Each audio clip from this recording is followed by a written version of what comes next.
नमः संस्कृताय मित्रों, कैसे हैं आप सब। मैं सीसर आप लोगों का चाणक्य परिवार में स्वागत करता हूं। जैसा कि आप लोगों को पता है कि हम लोग संस्कृत पढ़ रहे थे और संस्कृत में हम लोगों ने महर्षि सूत्र और उससे बनने वाले सारे प्रश्नों को पढ़ डाला। आज हम लोग एक छोटा सा टॉपिक, लेकिन हमारे संस्कृत के एग्जाम के पॉइंट ऑफ व्यू से बहुत महत्वपूर्ण, क्या त्रिमुनि। त्रिमुनि क्या होता है, यहाँ से पूछता भी है क्वेश्चन कि त्रिमुनि में कौन से ऋषि नहीं आएंगे। तो त्रिमुनि में हमारे पतंजलि होते हैं, कात्यायन होते हैं और पाणिनि होते हैं। इनमें से प्रश्न भी बनता है, कई बार पूछा हुआ है। तो आइए आज हम लोग इनके बारे में देखते हैं। जैसा कि पहला आप लोग देख रहे हैं, महर्षि पाणिनि के बारे में लिखे हुए हैं। इनके बारे में थोड़ा मैं ज्यादा डिटेल दिया हुआ है क्योंकि इनके से प्रश्न बनता है। पहला क्या है कि इनका जन्म कहाँ हुआ था। इनका जन्म अटक जिले के रालापुर गांव में हुआ था।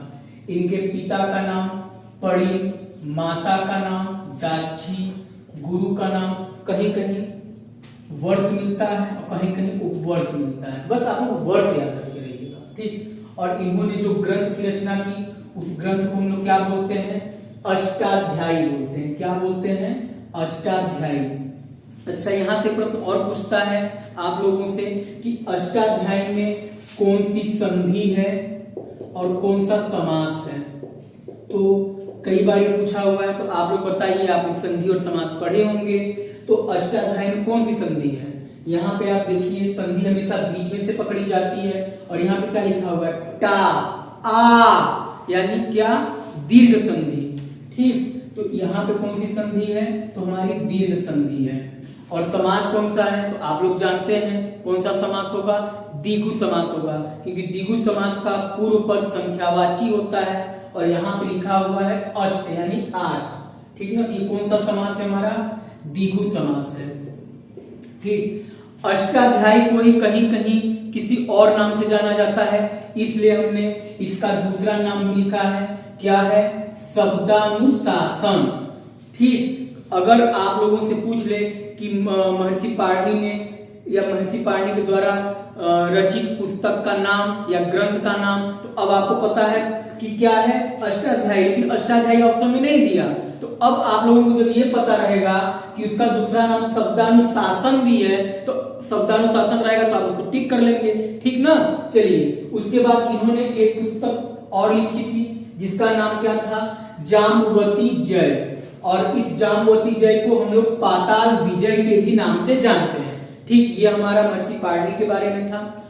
आगे आइए हम लोग देखते हैं दूसरे कौन से हमारे हैं। तो इनको हम लोग कात्यायन के नाम से जानते हैं। इनके कई नाम मिलते हैं, कात्यायन, वररुचि, वार्तिकार, इन नामों से हम इनको जानते हैं। देखिए, कात्यायन माना जाता है कि कात्यायन के गुरु पाणिनि थे और इन्होंने अपने गुरु के द्वारा रचित अष्टाध्यायी के 1250 सूत्रों पर या सूत्रों में कमी पाई और उस कमी को दूर करने के लिए उन्होंने क्या किया, वार्तिक लिखा, ठीक। और जब उन्होंने वार्तिक लिखा तो उस 1250 सूत्रों पे लिखते लिखते वार्तिक उन्होंने एक पुस्तक की, एक ग्रंथ की रचना कर डाली जिसको हम लोगों ने वार्तिक नाम से जाना। और वार्तिक लिखे जाने के कारण इनका नाम वार्तिककार पड़ा, ठीक ना। आइए, इन्होंने एक ग्रंथ और लिखा जिसका नाम था स्वर्गारोहण। तो यानी आज के बाद कभी पूछे स्वर्गारोहण किसने लिखा है, तो कात्यायन ने लिखा है। वार्तिक किसने लिखा है, कात्यायन ने लिखा है। वार्तिकार किसका नाम है,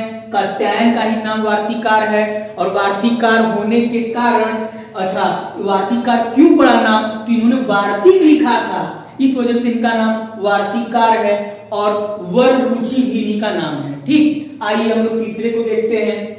हमारे जो ऋषि हैं पतंजलि। पतंजलि ने क्या किया, पतंजलि ने अष्टाध्यायी पर ही अध्ययन किया और उन्होंने अष्टाध्यायी पर अध्ययन करके 84 आहनिक लिखा था। क्या लिखा था इन्होंने, 84 आहनिक लिखा था। आहनिक, अच्छा, ये आहनिक क्या होता है, तो इसके बारे में आगे आने वाले वीडियो के माध्यम से हम आप लोगों को पढ़ाएंगे, ठीक। तो अब इन्होंने 84 आहनिक लिखा। यही 84 आहनिक को जिसने ग्रंथ में इन्होंने उसको संकलित किया, वही किस नाम से जाना गया, महाभाष्य के नाम से जाना गया।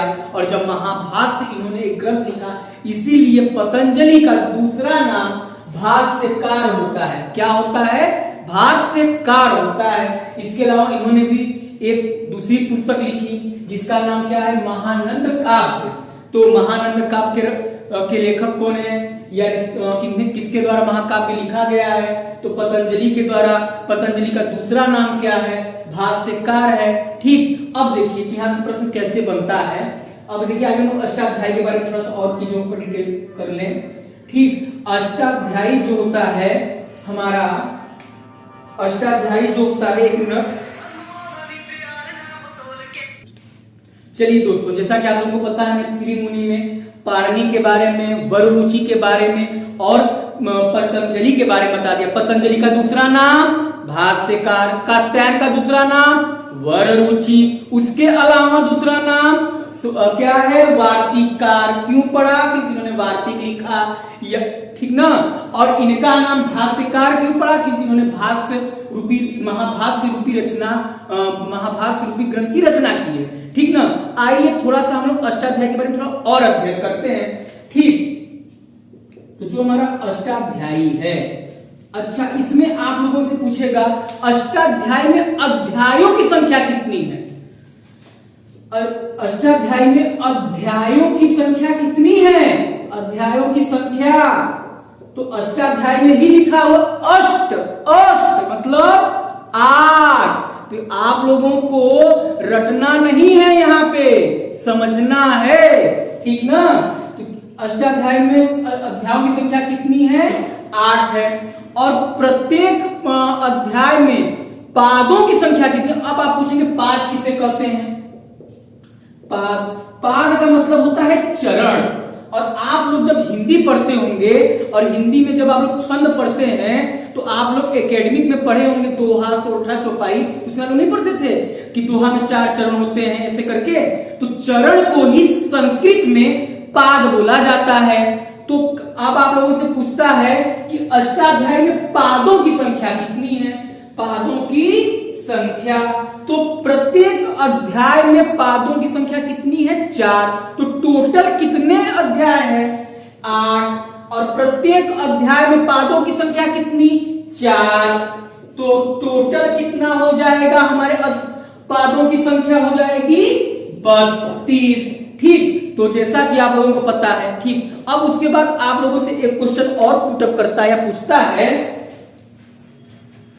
क्या पूछता है, देखिए, जैसे आप लोगों से पूछता है कि त्रिमुनि, क्वेश्चन पुटअप करता है कि त्रिमुनि में नहीं हैं या नहीं आते हैं, जो भी, कौन पहला आप लोगों से दे दिया, क्या नाम, महाभाष्यकार। ठीक, दूसरा नाम दे दिया पाणिनि, तीसरा नाम दे दिया वररुचि, और चौथा नाम आपका दे देता है कालिदास। ठीक, अब बताइए इसमें कौन नहीं है त्रिमुनि में, बताइए। तो आपको तो पता है भैया कि कालिदास नहीं होंगे, लेकिन अब आप यहां देख रहे हैं महाभाष्यकार लिख दिए हैं। अब आपको तो पता होगा कि भाष्यकार किसका नाम है, जो पतंजलि का ही नाम है, यानी इस तरीके से क्या है, पतंजलि है। और पतंजलि, पाणिनि और वररुचि, ये तीनों मिलके क्या बनते हैं, त्रिमुनि बनते हैं। और त्रिमुनि में कौन नहीं आता है, कालिदास नहीं आते हैं, तो कालिदास को टिक कर देंगे। अब पूछता है त्रिमुनि में है तो किसी 3 ऋषियों का नाम अलग देके उसमें इन तीनों का नाम दे देगा, इनमें जो रहेंगे उनको कर देंगे। अच्छा, इसको याद करने का तरीका भी बता देंगे, त्रिमुनि का नाम कैसे आप याद करेंगे। तो देखिए कैसे याद करेंगे आप लोग, यहाँ पे ट्रिक बना देते हैं आप लोगों को आसान। आप लोग जब भी मूवी देखने जाते हैं हॉल में, तो बहुत ज्यादा क्या पसंद करते हैं खाना, बताइए, कमेंट बॉक्स में बताइएगा। पॉपकॉर्न ना खाना पसंद करते हैं कि नहीं, पॉपकॉर्न। तो पा से क्या हो गया, पाणिनि। ठीक, और प से क्या हो गया, पतंजलि। और कान से कात्यायन। तो निकल आया कि नहीं पापकान से। तो बस अब जब भी त्रिमुनि पूछे तो पापकाने याद रखिएगा, ठीक ना। तो आप लोगों को त्रिमुनि के बारे में हमने पढ़ाया। धन्यवाद दोस्तों।